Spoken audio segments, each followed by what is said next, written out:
골로새서 2장 6절과 7절의 말씀입니다. 시작. 그러므로 너희가 그리스도 예수를 주로 받았으니 그 안에서 행하되 그 안에 뿌리를 박으며 세움을 받아 교훈을 받은 대로 믿음에 굳게 서서 감사함을 넘치게 하라. 아멘. 할렐루야. 오늘은 너무나도 좋으신 우리 하나님께서요, 올 한 해 동안 베풀어 주신 그 은혜의 손길들을 기억하면서 정말 온 마음을 다해서 진심을 다해서 우리의 마음속 깊은 곳에서부터 우러나오는 그러한 감사를 하나님께 올려드리는 추수감사 주일로 보내고 있습니다. 사실 우리 하나님의 본심은요, 오늘만 감사하는 것이 아니라 뭐라고 말씀하실까요? 항상 범사에 매일 날마다 매 순간 어떤 경우에도 어떤 상황 속에서도 어떤 환경 가운데서도 뭐 하라고요? 감사하라고요. 예. 그것이 우리를 향한 하나님의 뜻이랍니다. 하나님의 뜻. 하나님의 뜻을 거스를 수는 없죠. 자, 우리 같이 한번 확인해 봅니다. 데살로니가전서 5장 18절이죠. 시작. 범사에 감사하라. 이것이 그리스도 예수 안에서 너희를 향하신 하나님의 뜻이니라 그랬어요. 세상에 이런 명령이 어디에 있습니까? 이런 명령이 어디에 있어요? 범사, in all circumstances, 모든 상황 속에서 감사하라는데요. 감사하라는데요. 야, 이러한 하나님의 뜻을 잘 받들고 감사하고 사십니까? 오늘 그러한 감사가 회복되시기를 주의 이름으로 축복합니다. 자, 골로새서 3장 15절 한번 또 보여주실까요? 시작. 그리스도의 평강이 너희 마음을 주장하게 하라. 너희는 평강을 위하여 한 몸으로 부르심을 받았나니 너희는 또한. 여러분, 마음이 평안하십니까? 자, 마음이 평안하기 위해서는 그러면 뭐 하는 자가 되래요? 감사하는 자가 되랍니다. 마음의 평안과 감사가 서로 연결이 되어 있습니다. 자, 또 오늘 본문의 말씀에도 보실까요? 골로새서 2장 6절에서 7절입니다. 시작. 그러므로 너희가 그리스도 예수를 주로 받았으니 그 안에서 행하되 그 안에 뿌리를 박으며 세움을 받아 교훈을 받은 대로 믿음에 굳게 서서 감사함을 넘치게 하라. 이야, 성경은요, 구구절절이 다 감사하라는 겁니다. 그것이 자녀들을 향한, 오늘 저와 여러분을 향한 우리 하나님의 뜻이기도 하고요, 무엇보다도 마음이 평안하기 위해서는 뭐 하라고요? 감사하라는 거예요. 마음이 평안하기 위해서는 감사하라는 거예요. 하나님, 무슨 말씀이신지는 알겠는데요, 당연히 그렇게 살아야겠죠. 그런데 그게 어디 내 마음대로요, 잘 안 되는 걸 어떻게 합니까? 감사가 나오질 않아요. 그러니까 감사를 하려고 해도 감사가 잘 되지 않을 때가 있습니까? 없습니까? 있죠. 안 되는 걸 어떻게 해요? 감사만 하면 만사가 다 해결될 거라고, 마음이 평안할 거라고 말씀하시는데, 아무리 입술로 감사하다고 고백을 해도요, 이 내 마음 가운데 있는 그 응어리는 풀리지가 않을 때가 있더라는 겁니다. 어떻게 해요, 이걸? 자, 우리 빌립보서 4장 6절도 한번 확인해 보실까요? 자, 시작. 아무것도 염려하지 말고 다만 모든 일에 기도와 간구로 너희 구할 것을 감사함으로 하나님께 아뢰라. 그렇게 감사함으로 기도를 하는데도요, 그렇게 애를 쓰며 간구하는데도 왜 이렇게 내 마음속에 있는 염려가 떠나가지를 않는지, 도대체 왜 그럴까요? 무엇이 문제일까요? 그래서 저는 오늘 이 문제의 원인을, 이 질문에 대한 답을 음식으로 한번 비유해 볼까 합니다. 그래서 오늘 말씀의 제목이 감사에 들어가는 4가지의 재료들이라고 정해 보았습니다. 모든 음식은요, 여러 가지 재료와 양념이 들어가야 제맛이 나죠. 그래서 왜 집집마다 가보면요, 우리 주부들이 보는 요리책이 한 권씩 다 있어요. 물론 뭐 요즘은 원체 유튜브 세상이라 유튜브가 만물 박사입니다. 없는 게 없거든요. 그래서 유튜브에 들어가 보면 그 레시피가 얼마나 자세하게 또 구체적으로 잘 나와 있는지, 어떤 재료와 무슨 양념을 얼마만큼 어떤 순서로 사용해야 할지가 다 나와 있죠. 일례로 한국 사람이라면 모두가 다 좋아하는, 뭐 요즘은 K푸드라 해가지고 외국인들까지도요 그렇게 선호하는 음식이 있습니다. 그것이 바로 구수한 된장찌개랍니다. 된장찌개. 이걸 맛있게 끓이기 위해서는요, 저도 한번 찾아봤습니다. 먼저 두부, 고추, 파, 양파, 호박을 준비해야 합니다. 두부는 너무 작지 않게 큼지막하게 썰어주고요, 또 호박, 양파, 파와 고추도 두툼하다 싶을 정도로 썰어서 미리 준비를 해두지요. 이때 찌개를 끓일 때 가장 조심해야 하는 재료가 양파랍니다. 가급적이면 양파를 적게 넣는 것이 아주 이 깔끔한 국물 맛을 내는 비법이라고 할 수 있대요. 그러면서 티스푼으로요, 으깨진 마늘 2분의 1하고요, 된장 2스푼하고요, 고춧가루 2분의 1을 골고루 이렇게 섞어줘요. 이렇게 한다고 저 집에서 안 할 거예요. 근데 이때에도 그 고춧가루를 넣는 타이밍이 있답니다. 국물이 끓을 때 넣게 되면, 막 거품이 올라올 때 고춧가루를 넣게 되면 그 고춧가루가 거품과 함께 위에서만 겉돌기 때문에 잘 섞여지지가 않는데, 그래서 끓기 전에 미리 고춧가루를 섞어주면 그 고춧가루가 겉도는 현상이 줄어들게 되고 국물에 충분한 맛이 배어들게 된다는 거죠. 또 좀 더 칼칼한 맛을 내고 싶다면 고춧가루보다는 할로핀이라든지 아주 매운 고추를 넣는 것이 좋대요.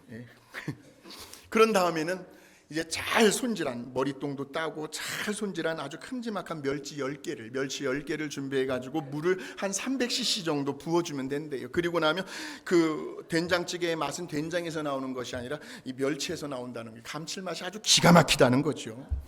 그러면서 이제 잘 섞어둔 양념을 잘 풀어준 후에 이제는 뭐예요? 팔팔 끓여주는 거예요. 그래서 이제 끓기 시작하면은 이제 불을 약간 줄여주고 거품을 좀 한번 걷어내요. 그리고 준비해둔 야채와 두부를 넣고 호박이 적당히 익을 때까지 또 다시 팔팔 끓여준대요. 그러면 기가 막힌 하나의 된장찌개가 탄생이 되는 거죠. 마찬가지로 감사하는 신앙생활도요, 이와 똑같은 원리라는 겁니다. 도대체 왜, 무엇을, 어떻게와 같은 재료들이 적절하게 들어가야 한다는 겁니다. 물론 아무런 조건 없이 하나님께서 범사에 감사하라 하셨으니 무조건 감사하다가, 감사로 고백하고 감사하다가 때로는 정말 하나님의 그 기적 같은 은혜를 체험하는 일도 있습니다. 그러나 이것은 현실적으로 보면 흔한 일은 아니에요. 그래서 가능하면, 가급적이면 재료가 제대로 들어가고 구색이 잘 갖춰준 그러한 감사 생활을 하셔야 하는데, 그렇게 되면 아주 분명하고 아주 확실한 구체적인 감사의 열매를 맺을 수가 있다는 겁니다. 그래서 오늘은 특별히 이 감사하는 신앙생활에 들어가는 영적인 4가지의 재료들에 대해서 여러분과 함께 말씀을 나누려고 합니다. 첫 번째로 감사에 들어가는 재료는 뭘까요? 바로 믿음입니다. 믿음. 이 믿음이 없는, 믿음이 빠져버린 감사는요, 마치 바다 위에서 엔진이 고장이 나서 바다 위에 떠 있는 그런 배와 같다는 겁니다. 어떻게 매번 환경이 좋을 수가 있어요? 아니잖아요. 내려갈 때가 있습니다. 어떤 환경이나 상황이 어려워지게 되면 믿음이 없으면요, 감사할 수 있는 동력을 잃어버리게 돼요. 그래서 감사 대신에 뭐가 나올까요? 원망이라고 하는, 불평이라고 하는 암초 위에 배가 좌초될 수가 있다는 겁니다. 근데 믿음을 굳건히 붙들고 있으면요, 제 아무리 거센 풍랑이 몰아친다 할지라도 우리는 계속해서, 왜? 믿음의 동력이 있으니까요. 계속해서 앞으로 나아가며 감사의 생활을 할 수가 있다는 거죠. 그러니까 감사의 기초는, 감사의 그 파운데이션은 결국은 우리를 사랑하시는 그 하나님을 믿는 믿음에 있다라는 말씀이죠. 하나님의 그 선하심과 하나님의 그 인자하심이 자녀들에게 언제나 가장 좋은 것을 안겨주시는, 구하면 반드시 신실하게 응답해 주시는 우리 하나님의 그 성품을 믿는 믿음에 있다는 겁니다. 자, 그래서 오늘 본문의 말씀 다시 한번 보게 되면 우리 같이 한번 읽어보실까요? 그러므로 시작. 그러므로 너희가 그리스도 예수를 주로 받았으니 그 안에서 행하되 그 안에 뿌리를 박으며 세움을 받아 교훈을 받은 대로 믿음에 굳게 서서 감사함을 넘치게 하라는 겁니다. 믿음에 굳게 서서 감사함을 넘치게 하라. 그러니까 그리스도 예수 안에 우리의 믿음의 뿌리를 내리게 되면, 그래서 그 믿음의 기초가 깊어지고 넓어지고 견고해지게 되면 우리는 그 믿음 위에 감사라고 하는 집과 건물을 세워나갈 수가 있다라는 말씀입니다. 믿음이 없는 감사는 뿌리가 없는 나무와도 같아요. 언제 어느 때에 불평과 원망의 그 무성한 잡초가 자라날지 모르기 때문이죠. 그러나 믿음의 뿌리가 강하게 되면 우리는 감사로 인하여 여러 다양한 형태의 고난과 고통의 시련을 능히 견디어낼 수가 있다라는 말씀이죠. 이런 사람은 밤중에도 일어나서 감사의 찬송을 부를 수가 있습니다. 시편 119편 62절의 말씀이죠. 시작.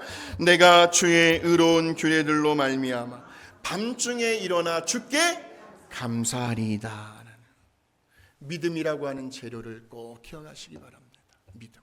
두 번째로 감사에 들어가는 재료는 바로 겸손이라고 할 수 있습니다. 겸손. 뭐라고요? 겸손이요. 겸손. 겸손은요, 감사의 내용을 담는 그릇이라고 할 수가 있습니다. 왜 우리가 국물을 끓이려면요, 튼튼한 그리고 그 깊은 잘 넘치지 않는 그런 그릇을 사용하죠. 마찬가지로 겸손은요, 결코 연약하거나 나약한 사람의 성품이 아닙니다. 할 말이 없어서 말을 안 하고 있는 게 아니에요. 오히려 생각하는 그 심지가 아주 깊은 사람입니다.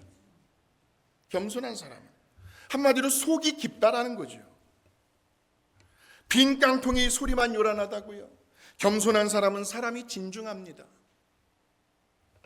침묵을 유지할 때가 많아요. 어떻게 보면 속이 꽉 차 있기 때문에요. 정말 무엇이 중요한지를 알기 때문에, 그리고 자기 입으로 굳이 자기를 드러내려고 하지 않아도요,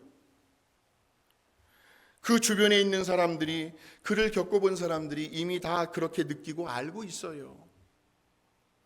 보세요. 대개 보면 보편적으로 자기를 낮추는 일이 쉬울까요? 아니면 자기를 높이는 일이 쉬울까요? 어느 쪽이 쉬울까요? 후자 쪽이 더 쉬워요. 후자 쪽이. 왜냐하면 자기 자랑은요, 또 자기를 드러내고 싶은 마음은요, 그냥 가만히 놔두어도 자연스럽게 흘러나오는 우리 인간의 본성이기 때문에 그래요. 누구나 쉽게 할 수 있습니다. 근데 반면에 자기를 낮추고 오히려 다른 사람을 높여주고 칭찬해 주는 일은요, 누구나 쉽게 할 수 있는 일이 아니라는 겁니다. 겸손한 사람만이 할 수가 있습니다. 겸손한 사람. 보세요. 교만한 사람은 절대로 감사를 할 수가 없어요. 또 하지를 않아요. 왜냐하면 누군가에게 감사를 한다, 그 일이 본인에게 있어서는 아주 대단히 뭐가 상한다라고 느껴지니까, 자존심이 상한다라고 느껴지니까요. 그래서 바울은 그가 믿음으로 낳은 아들 디모데에게 이런 편지의 글을 써서 보냈는데, 그 내용을 잠깐 보니까 디모데 후서 한번 보여주세요. 3장 1절에서 2절입니다. 시작. 너는 이것을 알라. 말세에 고통하는 때가 이르러 사람들이 자기를 사랑하며 돈을 사랑하며 자랑하며 교만하며 비방하며 부모를 거역하며 감사하지 아니하며 거룩하지 아니하며. 자, 보세요. 자기를 자랑하며 교만하는 사람은 결코 절대로 감사를 할 수가 없다라는 말씀이죠. 반면에 겸손한 사람은요, 아주 작고 평범한 일에도 크게 감사할 줄 알아요. 매일 지금 이 순간에도 숨 쉬고 살아있음이 감사한 거예요. 하루 세끼 배불리 먹을 수 있어서 감사하고요, 일할 수 있는 일터가 있어서 감사하고요, 가정이 있어서 감사하고, 자녀들이 잘 커줘서 감사하고, 잠이 들 때는 누워요, 천장을 바라봐요, 이 천장이 산 이슬을 막아주는 그 천장이다 싶어서 감사하고, 아침에 눈을 뜨면 저 창문 사이로 흘러들어오는 햇빛을 보면서 또 새날을 허락해 주신 하나님께 감사를 드립니다. 그러니까 겸손한 사람은요, 주위를 둘러보잖아요. 온통 감사할 일들이 지천에 널려 있습니다. 자, 우리 옆에 있는 사람 보고요, 이렇게 감사의 표현을 하십시다. 당신이 내 옆에 계셔서 감사합니다. 당신이 내 옆에 계셔서 감사합니다. 예. 여러분이 계시니까 제가 이 앞에서 설교할 수 있는 거예요. 여러분이 안 계셔봐요, 제가 어떻게 설교합니까? 허공에다 설교합니까? 특별히 다윗은 저 밤하늘의 달과 별들을 바라보면서 이렇게 감사의 노래를 부릅니다. 시편 8편 1절입니다. 시작. 여호와 우리 주여, 주의 이름이 온 땅에 어찌 그리 아름다운지요. 주의 영광이 하늘을 덮었나이다. 이어서 3절과 4절입니다. 시작. 주의 손가락으로 만드신 주의 하늘과 주께서 베풀어 두신 달과 별들을 내가 보니 사람이 무엇이기에 주께서 그를 생각하시며 인자가 무엇이기에 주께서 그를 돌보시나이까. 다윗이 지었거든요. 밤하늘을 바라보면서 감사의 고백인데, 그런데 아주 이 다윗에게서 겸손한 모습을 발견하는 장면이 2절에 나옵니다. 다윗은 자기 스스로를 가리켜 어린아이 젖먹이로 비유를 합니다. 시작.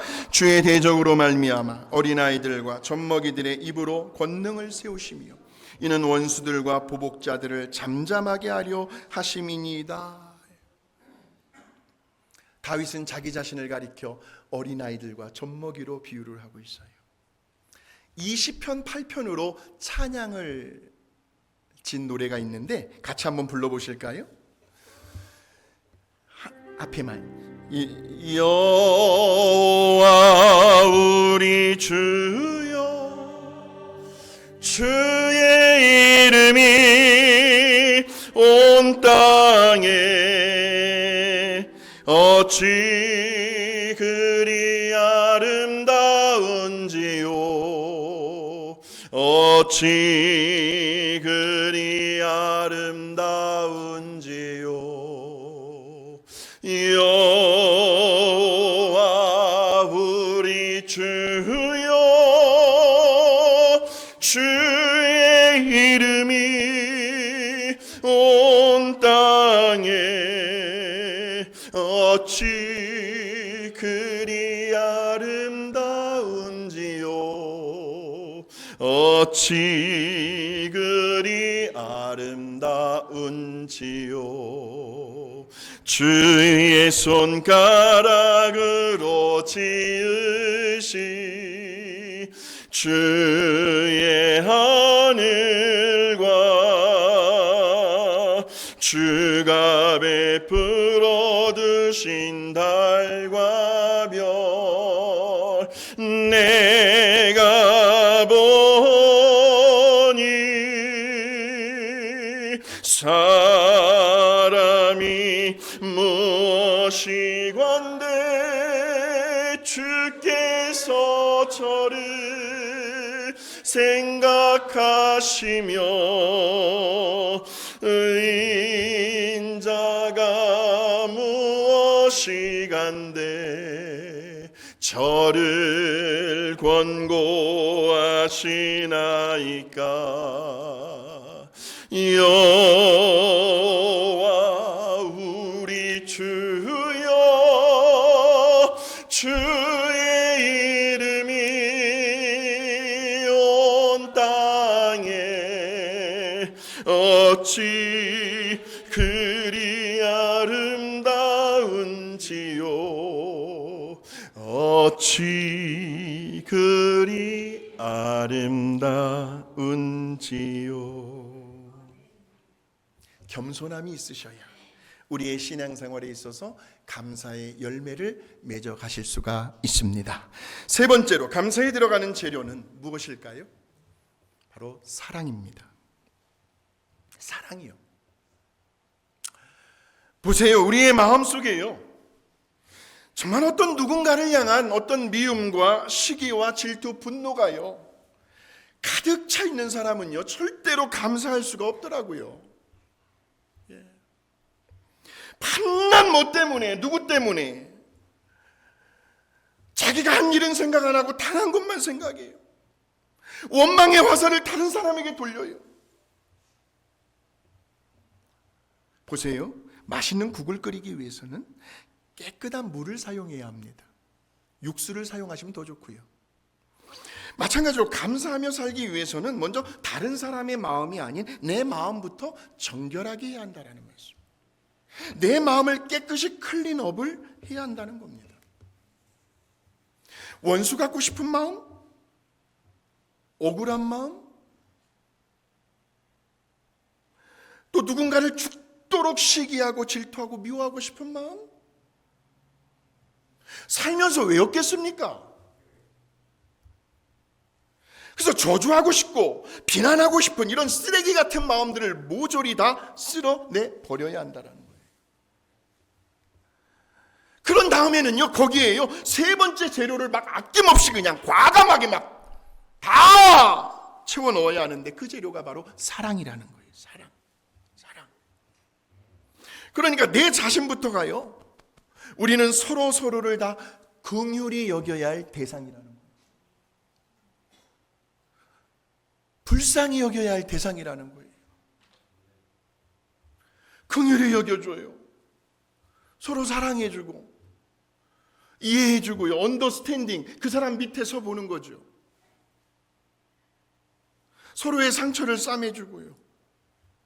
서로의 허물을 덮어줄 수 있을 때 비로소 인간관계가 완만하고 건강한 그런 사람과의 관계가 세워진다라는 말씀이에요.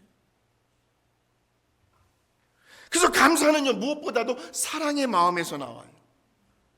사랑의 마음에서. 이 진리를 바울은 이렇게 설명을 합니다. 골로새서 3장 12절에서 15절 시작. 그러므로 너희는 하나님이 택하사 거룩하고 사랑받는 자처럼 긍휼과 자비와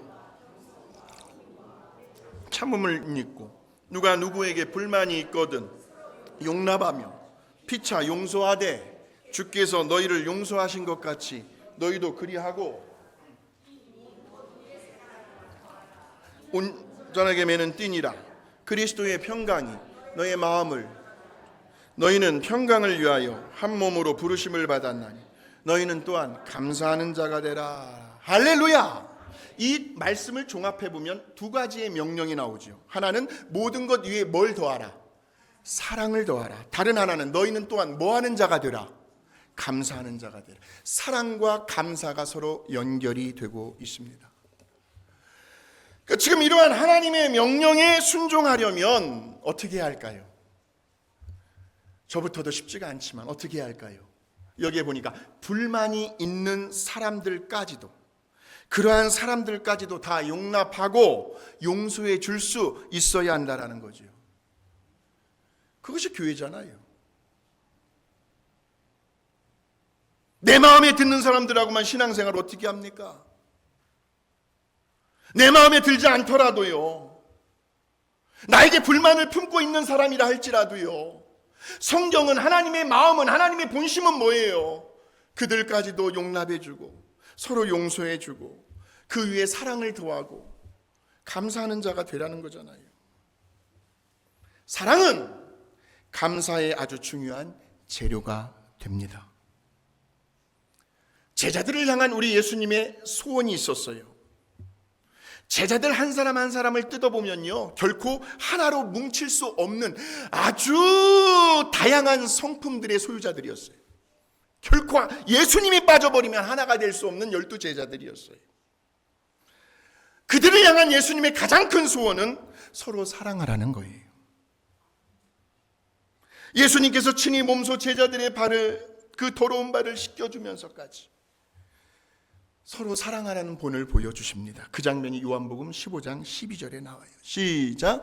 내 계명은 곧 내가 너희를 사랑한 것 같이 너희도 서로 사랑하라 하는 이것이. 이어서 17절입니다.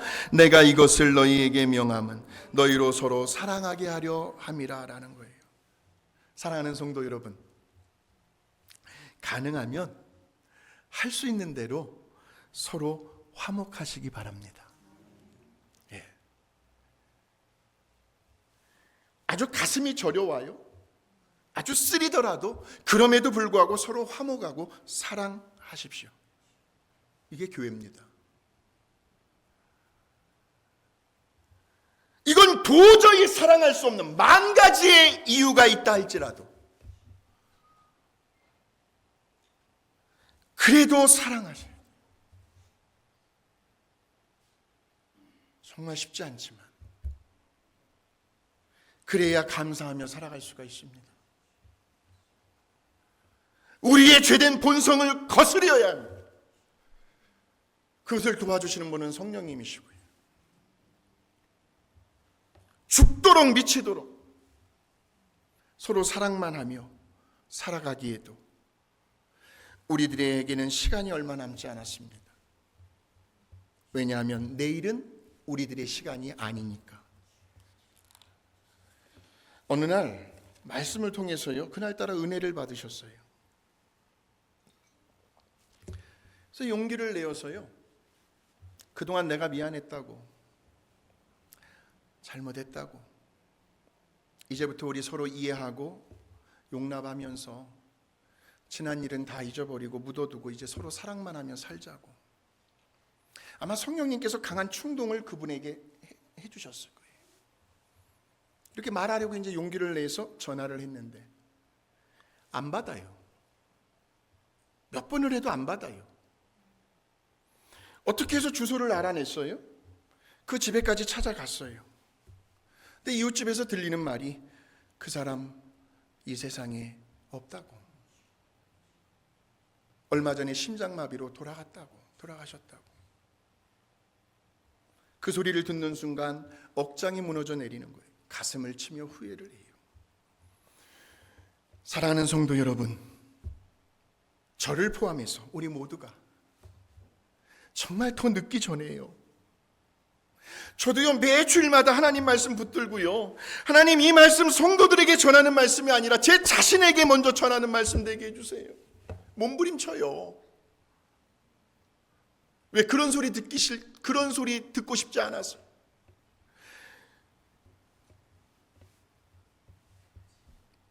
말씀은 기가 막히게 전하는데 말씀대로 살아봐라. 부단히도 애를 쓰고 노력을 하는 거죠.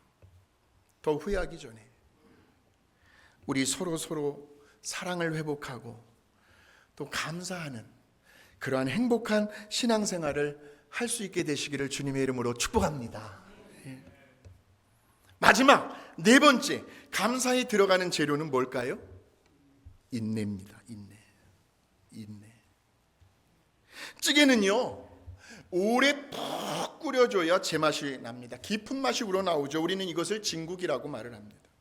감사도 마찬가지라는 거죠. 인내가 없이는요, 결코 진정한 감사에 도달할 수가 없다라는 겁니다.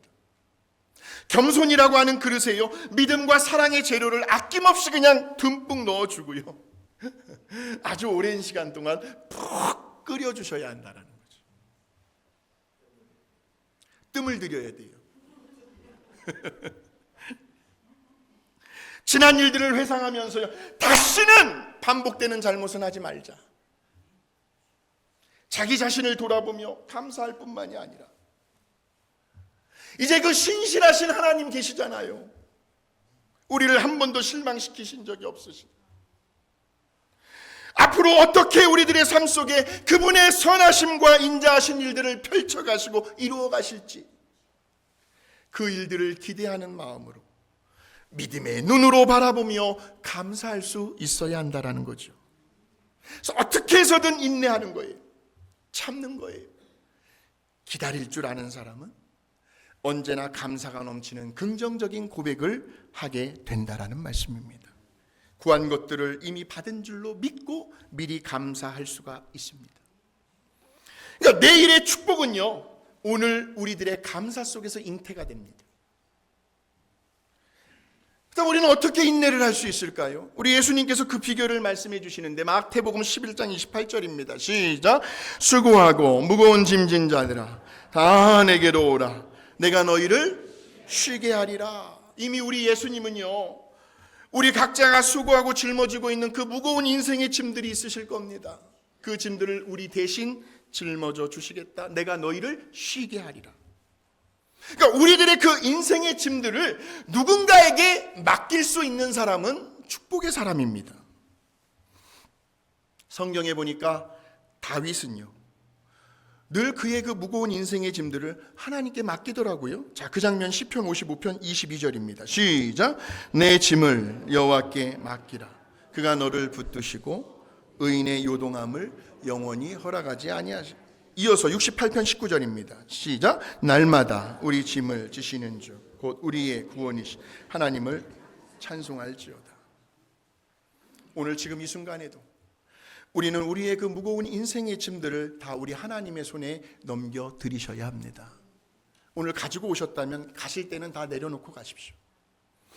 그런 다음에는 우리가 할 수 있는 최선의 일은 감사하면서 기다려보는 거예요. 그래서 다윗은 이렇게 고백을 하더라고요. 37편 7절입니다. 시작. 여호와 앞에 잠잠하고 참고 기다리라. 자기 길이 형통하며 악한 꾀를 이루는 자 때문에 불평하지 말지어다. 자, 10절과 11절입니다. 시작. 잠시 후에는 악인이 없어지리니 네가 그곳을 자세히 살필지라도 없으리로다. 그러나 온유한 자들은 땅을 차지하며 풍성한 화평으로 즐거워하리로다 라는 거죠. 인생 가운데 어떤 어려움이 찾아오신 분이 계십니까? 네 번째 재료, 인내, 기다려 보는 거죠. 이것 또한 지나갈 거니까. 그러면서 우리 하나님의 그 인자하심과 선하심을 사모하면서 참고 인내해 보는 겁니다. 그러면 어떤 말씀이 우리의 삶 가운데 역사하시는지 아십니까? 로마서 8장 28절의 말씀입니다. 시작. 우리가 알거니와 하나님을 사랑하는 자 곧 그의 뜻대로 부르심을 입은 자들이 모든 것이 합력하여 선을 이루느니라 라는 거죠. 합력하여 선을 이루시는 그 좋으시고 그 선하신 우리 하나님의 은혜를 경험하게 될 날이 반드시 찾아오게 된다. 네. 저 지중해에서요, 이 손바닥만한 구름이 이렇게 가물가물 떠올라요. 그러다가 어느 순간 하늘이 갑자기 시커매지고 큰 비가 내리는 것처럼 우리들의 그 인생의 문제와 갈등이요, 우리가 그렇게 애를 쓰고 노력할 때는 안 풀렸어요. 안 풀리더니 한순간에 해결이 되고 자유하게 된다라는 말씀입니다. 이것이 합력하여 선을 이루시는 하나님의 은혜입니다. 합력하여 선을 이루시는. 그러면서 그 인내한 결과 우리 자신도 모르게 감사의 고백이 터져 나온다는 거죠. 하나님을 찬양하게 돼요. 감사의 제단을 쌓게 되는데 다윗의 고백을 한번 들어보십시오. 감사로 시작. 감사로 하나님께 제사를 드리며 지존하신 이에게 내 소원을 갚으며 환난 날에 나를 부르라. 내가 너를 건지리니 네가 나를 영화롭게 하리로다. 음식을 만드는 딸 옆에서요, 엄마가 물어요. 재료는 다 넣었니? 네, 엄마. 엄마가 시키는 대로 다 넣었어요. 그래. 엄마가 딸을 바라보며 빙긋이 웃으면서 딸의 어깨를 토닥거려주면서 잘했다 내 딸. 와, 참 맛있겠다. 우리 같이 먹자. 사랑하는 성도 여러분, 감사에는 네 가지의 재료들이 반드시 꼭 들어가야 합니다. 우리 하나님의 그 선하심과 인자하심에 대한 절대 흔들리지 아니하는 믿음이 있으셔야 합니다. 그리고 겸손한 그릇을 준비하셔야 합니다. 거기에 사랑의 양념을 아낌없이 듬뿍 넣어 주셔야 하고요. 그리고는 이제 인내하며 참고 기다려보는 거예요. 쨍 하고 해 뜰 날이 올 거니까요. 올 거니까요. 저는 늘 기도합니다. 하나님, 이 좁은 시골 지역에서요, 한 번 말 한마디 잘못 갔다가는요, 엄청난 소문이 무성한 이 지역에서 모든 지역적인 환경과 모든 상황들을 뛰어넘으셔서 하나님의 교회, 하나님께서 핏값으로 세워주신 교회, 정말 빅토벨레 감사하는 교회, 정말 초대교회처럼 정말 건강한 교회로, 이 시대의 모델이 될 만한 교회로 그렇게 우뚝 세워주시옵소서. 우리 하나님 전능하신 하나님, 계속해서 감사를 하다 보면 어느 순간부터요, 우리 가슴 속에서 소망이 막 부풀어 오르기 시작을 합니다. 마치 아침 해가요, 떠오르기 전에 저 먼저 동쪽에 저 창문이 밝아오는 것처럼 우리들의 마음속에 우리 하나님의 그 영광의 빛이 비춰오기 시작을 합니다. 그때 우리도 모르게요, 이 감사가요 막 소망 가운데 콧노래를 부르며 막 춤을 추기 시작을 합니다. 그리고는 이제 얼마 지나지 않아 우리 하나님께서 계획하신, 우리 빅토밸리가 감사하는 교회를 통하여 하나님께서 세워놓으신 그 모든 일들이 하나 둘씩 서서히 그 모습을, 그 자태를 드러내기 시작할 겁니다. 이 감사의 계절에 우리들의 그 삶의 모든 분야에서 믿음의 재료, 겸손의 재료, 사랑의 재료, 인내의 재료를 잘 활용하셔서 감사가 회복되고 매일 날마다 범사에 어떤 상황 속에서도 감사함으로 내 남은 인생이 정말 살맛나는, 정말 맛있는 그러한 인생을 살아가는 저와 여러분이 되시기를 주님의 이름으로 축원합니다. 하나님, 너무나 고맙고 감사합니다. 오늘도 주시는 생명의 말씀을 통하여 우리 안에 감사가 회복되게 하여 주신 것을 감사합니다. 범사에 감사하라. 이는 그리스도 예수 안에 있는 너희들을 향한 하나님 아버지의 뜻이니라 하신 말씀에, 그 말씀이 날마다 매 순간마다 우리의 삶 가운데 이루어지게 하여 주시옵소서.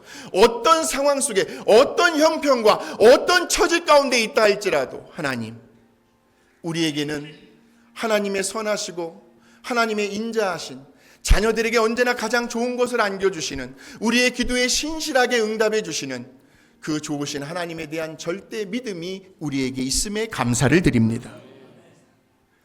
늘 겸손하게 해주세요. 온갖 원망과 불평의 화살을 남들에게 돌리는 것이 아니라 우리 예수님을 묵상하고 예수님을 생각하면서, 왜 뭐 때문에 우리 예수님께서 온갖 살갗이 다 찢겨지며 피를 철철 흘리며 그 무거운 십자가를 지시고 아무런 잘못도 하지 않으셨는데 골고다 언덕길을 올라가 십자가에 못 박히셨는지, 우리 예수님을 생각하며 늘 겸손한 우리들이 되게 하여 주시고,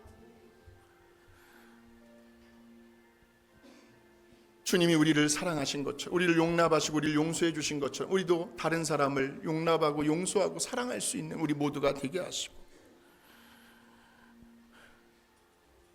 아무리 힘들고 괴로워도 인내하게 하시고 참게 하시고 기다리게 하여 주시어서 하나님이 계획하시고 행하시는 일들을 우리 눈으로 보고 체험함으로 인하여 우리 모두가 함께 기뻐하며 하나님을 찬양하며 하나님을 영화롭게 드릴 수 있는 그런 우리 모두가 되게 하여 주시옵소서. 예수님의 이름으로 감사하고 기도하옵나이다. 아멘.